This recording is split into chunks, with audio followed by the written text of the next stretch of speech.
আসসালামু আলাইকুম। খুবই গুরুত্বপূর্ণ একটা ভিডিও, সবার ধৈর্য সহকারে দেখবা। ভিডিওটা হয়তো বা আমার একটু লম্বা হইব, কিন্তু আপনারা অনেক কিছু শিখতে পারবা, অনেক কিছু বুঝতে পারবা। যারা কোর কাটার মেশিন ব্যবহার করেন তারা কিভাবে কোর কাটার মেশিন দিয়ে কাজ করবা। আগে এই ধরনের একটা ছিদ্র করবা, আর একটা রয়্যাল বোল্ট 12 নম্বর রয়্যাল বোল্ট আপনার ব্যবহার করবা। আর 12 নম্বর রয়্যাল বোল্টটা, এই যে বোল্টটা, এটা রিপ্লেস আবার ব্যবহার করা যায়, বারবার আপনি ব্যবহার করতে পারবা। এই যে আমি ঠিক যেভাবে সেটিং করলাম এইভাবে আপনারা সেটিং করবা। এই দেখুন, এইভাবে ঠিক এইভাবেই ব্যবহার করবা। আবার এটারে খুলিয়ে আপনি অন্য জায়গায় কাজ করতে পারবা। আর এমনি যদি নর্মালি আপনি রয়্যাল বোল্ট ব্যবহার করেন তাহলে অনেক পয়সা যায়, অনেক খরচ হয়। আপনি এই আমার মতো এই ধরনের কিছু বোল্ট ব্যবহার করবা যারা কোর কাটার মেশিন ব্যবহার করেন।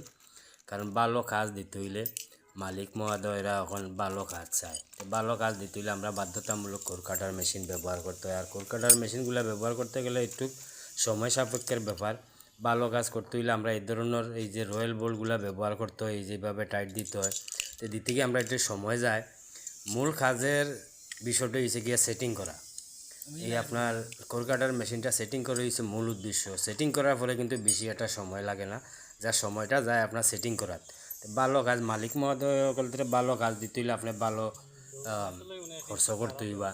আপনি এইভাবে কোর কাটার মেশিন ব্যবহারের সময় অবশ্যই আপনি এই ধরনের বোল্ট ব্যবহার করবা, নিরাপদে কাজ করবা, যাতে আপনার মেশিনের ক্ষতি না হয়, আপনার নিজের ক্ষতি না হয়, নিজেরও যাতে সেফটি থাকে।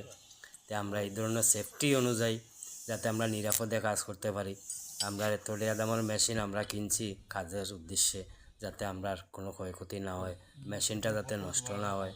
আমরা এই ধরনের কাটা ব্যবহার করার সময় অবশ্যই এই ধরনের বোল্ট ব্যবহার করার চেষ্টা করবো। যে আমি যেভাবে করলাম ঠিক এইভাবে দেখিয়া করবা, তাহলে আপনি নিরাপদে কাজ করতে পারবা। কারণ এখন আমরা কয় ডিজিটাল যুগ। তো ডিজিটালে গিয়া আপনার দেখা যায় আমরা ভালো কাজ দিতে হয়, ভালো কাজ দিতে গেলে আমরা একটু সময় সাপেক্ষ একটু খরচ হয়।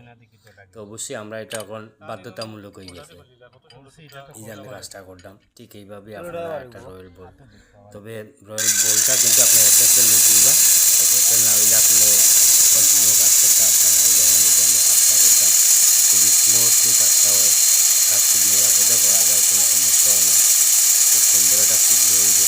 আমরা এটা সাপের পানি ভরার একটা ছিদ্র করলাম।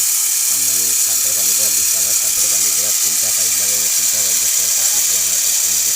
এই খুব সুন্দরভাবে আমি কাজটা করতে পারতাম। একেবারেই মানে কোনো লড়াচড়া করে না।